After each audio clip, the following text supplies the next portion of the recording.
So, a few minutes back, I started reading this chapter, and midway, I realized I did not know the basics for this chapter. And in today's video, I'm going to teach you and myself what a common spinal nerve is, and I'm sure it's going to be a great session. So, let's go.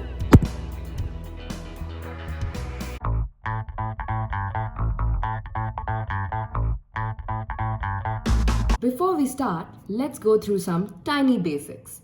So, the nervous system is divided into CNS or central nervous system and PNS or peripheral nervous system.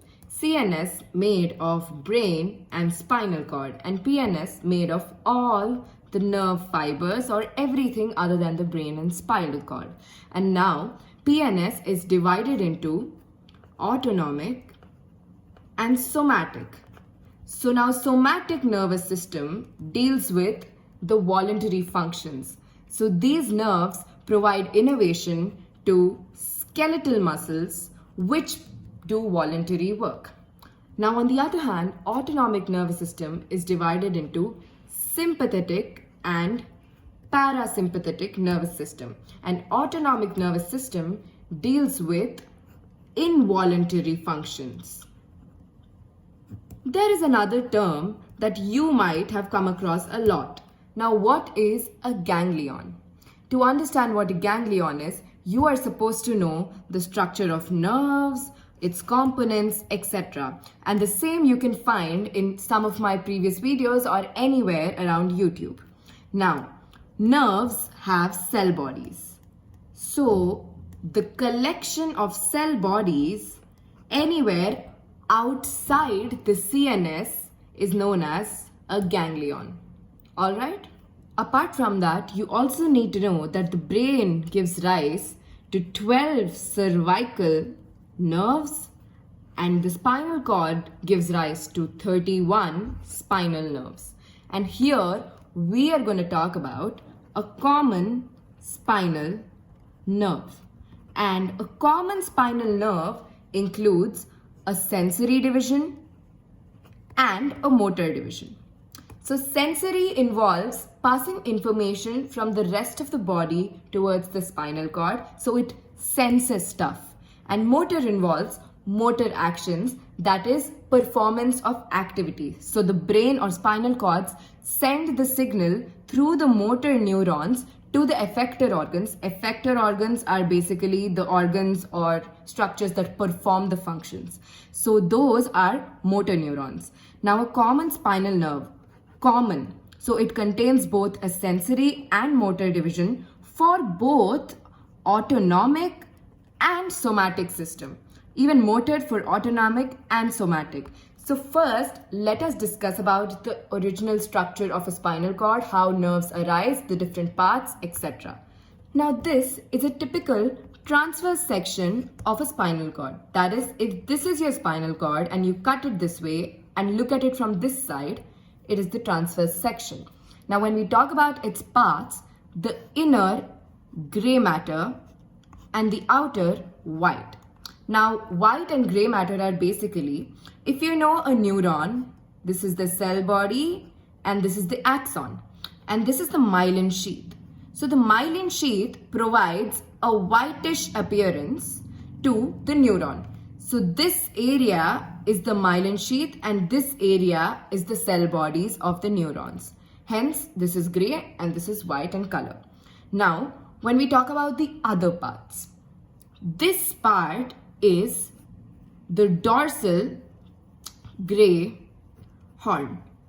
So now this side is the dorsal side or the posterior side of the body, and this side is the ventral side or the anterior side of the body. So this one is the dorsal gray horn, this one is the ventral gray horn, and this one is the lateral gray horn, and this lateral gray horn is only present in the spinal cord region from T1, that is thoracic first, to L2, that is second of lumbar vertebrae.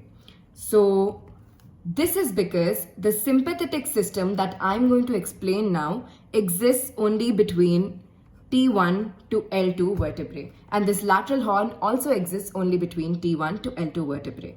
So now that you know the morphology of a spinal cord, let's go into the main part of how a common spinal nerve is formed. So now, sensory neuron. Let us talk about the somatic system first. The sensory neuron that is coming from a sensory organ of the body, mostly skeletal muscles, it comes this way, okay, crossing the dorsal root ganglion. So this dorsal root ganglion, I've already explained the meaning of a ganglion, is present in the dorsal side. Again, this is dorsal, this is ventral. So this is present in the dorsal side and it always corresponds to sensory neurons. So the sensory somatic neuron has come this way through the dorsal root ganglion and it enters the dorsal horn of the spinal cord. Over here, it synapses. Synapse is basically the connection between two different neurons. That is all you have to understand for now. So it synapses with another neuron known as the interneuron. So this interneuron exists only here. So it synapses with that neuron, passes on the signal here. Here the signal is interpreted and now a motor neuron comes out of here. Okay? So this motor neuron has exited from here. Now this somatic and sensory neuron is pseudo-unipolar in nature. When I mean pseudo-unipolar is that this is the cell body. It comes out and divides into two. So it's pseudo-unipolar. Now how is the common spinal nerve formed? Now since you know this sensory neuron has come here, it has synapsed with the interneuron, the message has been passed to the motor neuron and it has come out from the ventral horn of the spinal cord. There is one thing you need to know about the autonomic nervous system, that is the existence of sympathetic chain.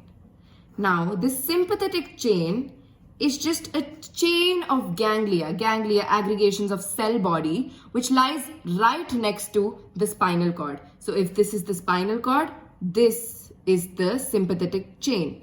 And it extends from the cervical spines, that is the cervical vertebra, to the coccygeal vertebra. This sympathetic chain is very important to understand the autonomic nervous system. Now here, I've got a fresh diagram for you so that it isn't confusing. So you know about the sympathetic chain that exists here right next to the spinal cord. So similar to the somatic system, the autonomic system's sensory neuron also goes here, passing through the dorsal root ganglion just like the somatic nerve, but it goes to the lateral horn instead of the dorsal horn. So now from the lateral horn, there exists this special interneuron which is known as the white rami communicans. So this white rami communicans is basically myelinated, hence you call it white. And this interneuron is the only interneuron, that is the sympathetic chain's interneuron, that comes out of the gray region that you see here. Now, after this white rami communicans, it goes here to the sympathetic chain. So if I draw one of the ganglion of the sympathetic chain here, it goes here to this ganglion. And hence, this fiber is also known as preganglionic neuron of the sympathetic nervous system. So this preganglionic neuron goes to the sympathetic chain and comes out as the postganglionic neuron. And this postganglionic neuron is not myelinated, hence it is known as the gray rami.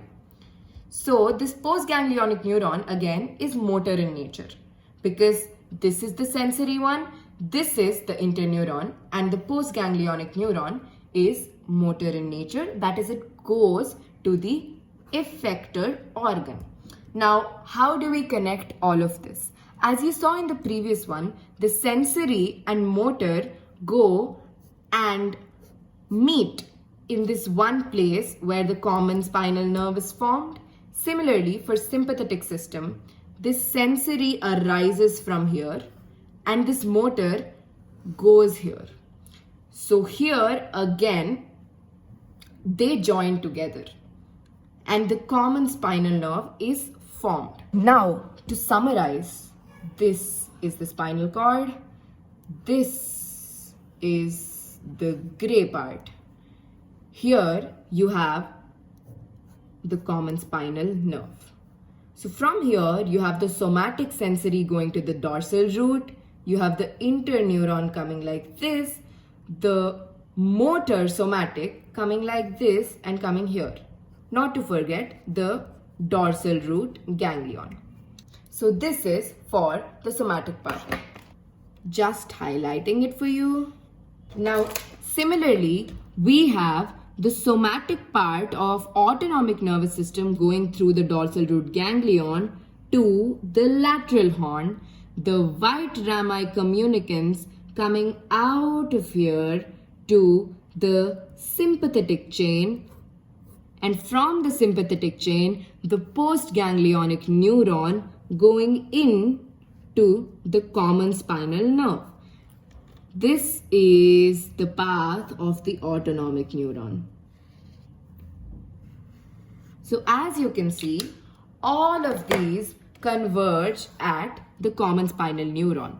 So now at the common spinal nerve formation place, that is where the somatic sensory, somatic motor and the autonomic sensory and autonomic motor, all of them converge and they form the common spinal nerve, which further divides into a posterior ramus, that is a dorsal rami, and anterior rami. And the posterior rami supplies the entire back side of the body and anterior rami supplies the entire front side of the body. And this common spinal nerve contains all the four nerves, that is sensory, motor, of somatic and autonomic system. That was it for today's video, guys. It was kind of new because this was basically me teaching myself and it really helped me. Now my concepts are clear and now I can learn the chapter properly. So whenever I come across some topic that I might want to learn, that I might want to teach you, which is interesting enough, I'll definitely make a video about it. Also, you can let me know the other kind of content that you would like to see from me. I will honestly try to take out time from my schedule. So anyways, thank you so much for watching and I will keep you guys posted. Bye.